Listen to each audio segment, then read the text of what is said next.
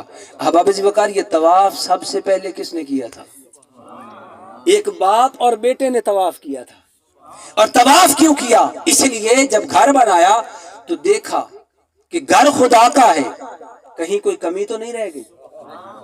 اب چادریں دو تھیں کیونکہ کام کر رہے تھے، اب چادریں دو تھیں، رب تعالیٰ نے ان چادروں کو بھی یاد رکھا ہے، فرمایا میرا خلیل ہو اور دو چادروں میں طواف کرے، اور تم ہو کہ اپنے لباسوں میں آؤ، فرمایا اپنے اپنے شاہانہ لباس اتار دو، اور میرا حکم یہ ہے کہ دو چادریں پہن کر طواف کرو۔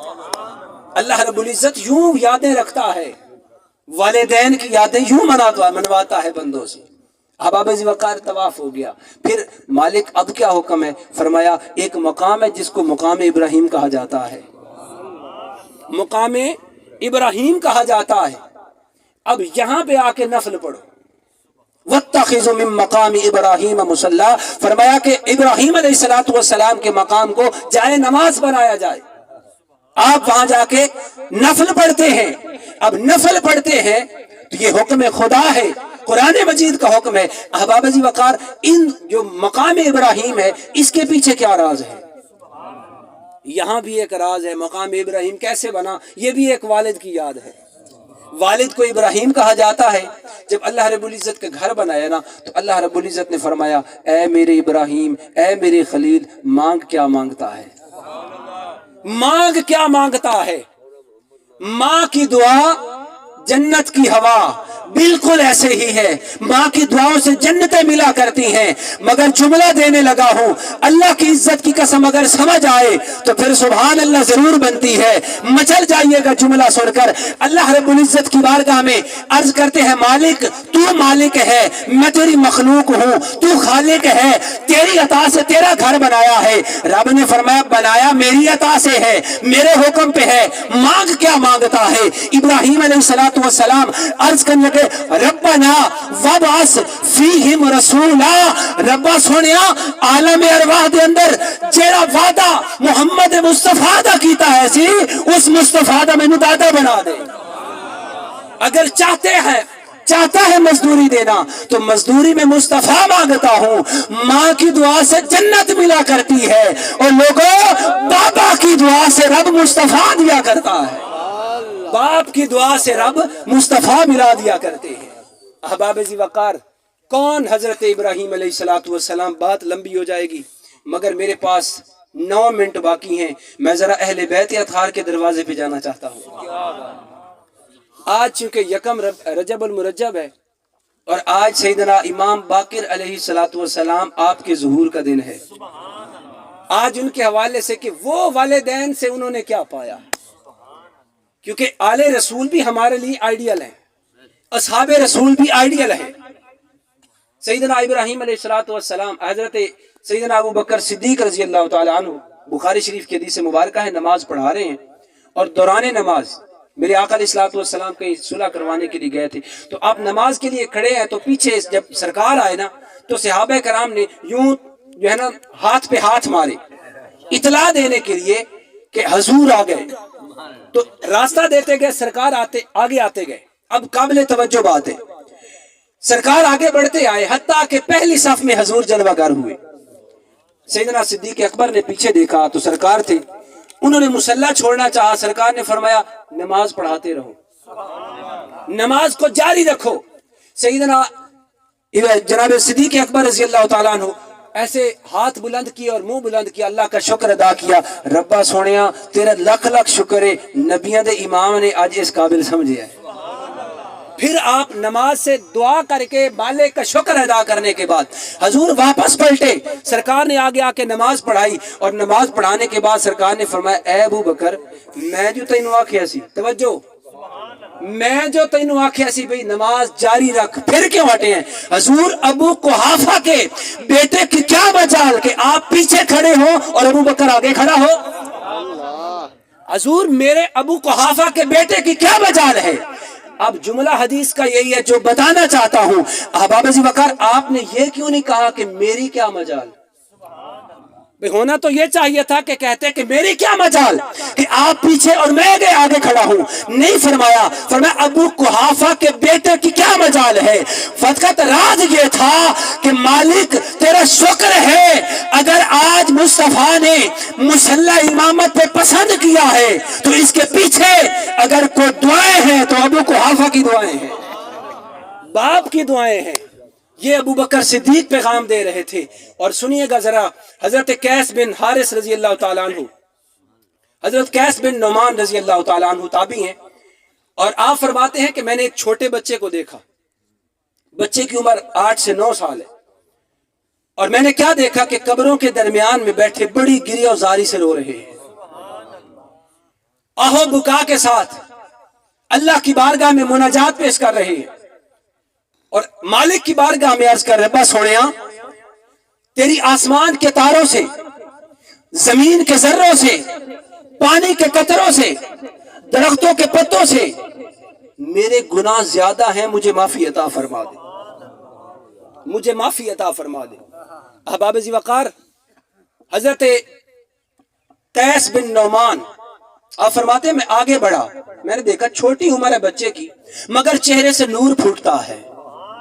اعلیٰ حضرت نے فرمایا نا آقا تیری نسل پاک میں ہے بچہ بچہ نور کا، تو ہے عین نور تیرا سب گھرانہ نور کا۔ حضرت امام باقر علیہ السلام ابھی آپ کا بچپن ہے، آپ جب ان کے قریب گئے تو پوچھا اے بیٹے چھوٹی عمر میں ایسا غم لگ گیا ہے تجھے؟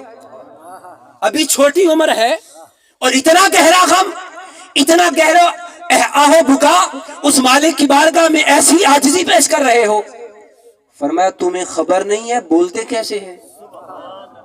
جب میں نے یہ لفظ سنے تو وہ فرماتے ہیں کہ میں بڑا حیران ہوا کہ ہیں چھوٹے سے بچے مگر تربیت اتنی کمال کی ہے۔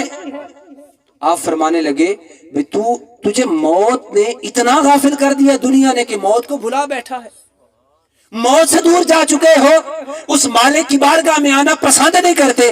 ان کی باتیں مجھے اور مجبور کر دیا کہ میں پوچھوں کہ آپ کون ہیں؟ جب میں نے کہا کہ آپ ہیں کون، اتنی میٹھی باتیں، اتنی پیاری باتیں، آپ فرماتے ہیں تمہیں نبوت کے خاندان کی اور نبوت کے پھولوں کا بھی علم نہیں ہے، نبوت کے پھولوں کا علم نہیں ہے تمہیں۔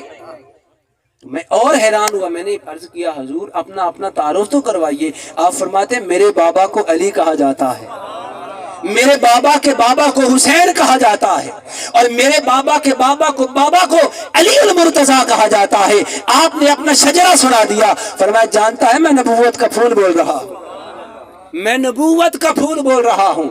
آپ فرمانے لگے یہ تو بتاؤ بیٹے کہ آپ اتنی بچپن میں ایسی باتیں، فرمایا تمہیں خبر نہیں ہے میں علی دا پتر ہوں۔ یہ انہی کی تربیت کا فیض ہے، انہی کی تربیت کا فیض ہے۔ احباب ذی وقار امام حسن مجتبی علیہ السلام آپ بچپن میں بھی اپنی والدہ ماجدہ کے ساتھ بیٹھ کر کھانا نہیں کھاتے تھے،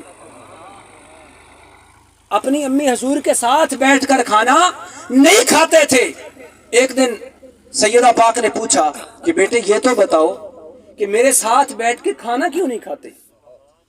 میری چاہت یہ ہے کہ میرا بڑا لخت جگر تو ہے، اور تجھے دیکھنے سے مجھے بابا نظر آتے ہیں، کیونکہ آپ ناف تک آقا علیہ السلام کی شبیہ تھے، تو مجھے تو بابا ہی نظر آتے ہیں، تو آپ کیوں میرے ساتھ بیٹھ کے کھانا نہیں کھاتے؟ تو آپ عرض کرنے لگے امی جان کہیں ایسا نہ ہو بے ادبی ہو جائے، جس لقمے پہ آپ کی نگاہ ہو کہیں میں وہ نہ توڑ بیٹھوں۔